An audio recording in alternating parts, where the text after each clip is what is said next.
shell of the bean is removed, and the inner meat is broken into fragments called nibs. This has been called chocolate liquor, although it has no alcoholic content. All products made in the factory begin with this liquor.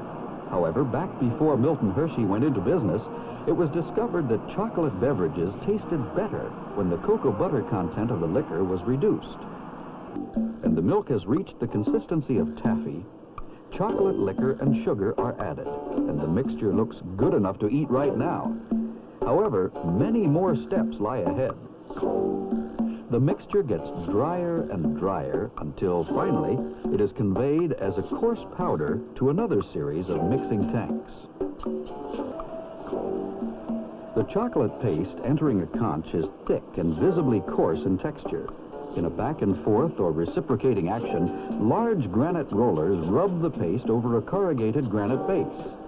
After 72 hours of conching, this chocolate has reached a rich, mellow consistency with flavor to match. In the refining process, massive steel rollers reduce the particle size of the blended ingredients, making a fine paste even finer, really velvety smooth in texture.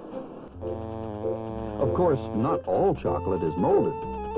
This unique shape is achieved by ejecting or dropping chocolate onto a moving belt.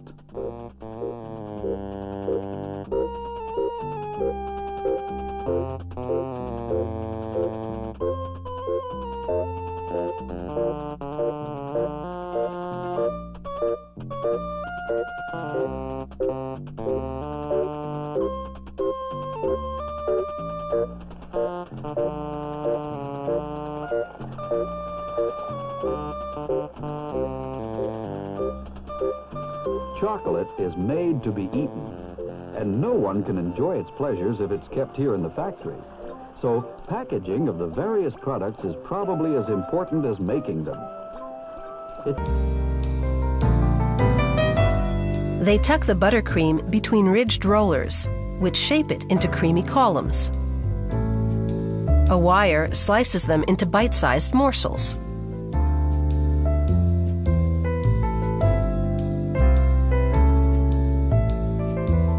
They tamp the buttercreams to a uniform height. Chocolate oozes up through the slats of this conveyor to coat the bottoms of the creams. Then it's onto a cool surface to solidify. Next, the creams travel through 2 curtains of chocolate while being coated on the bottoms again. Fingers to make a symbol on the top. It's a clue as to what's inside. A trip through a 7.5-meter-long cooling tunnel hardens the chocolate, and it's a feast for the eyes.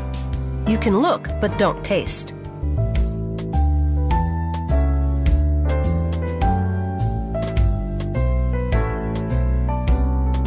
They feed the caramel squares into a device with circular knives.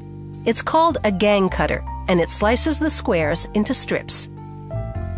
They turn the sliced square sideways, and it goes through the gang cutter again to create caramel cubes.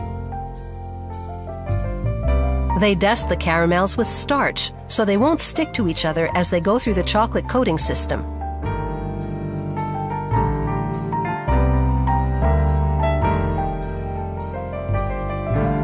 And that's how they get the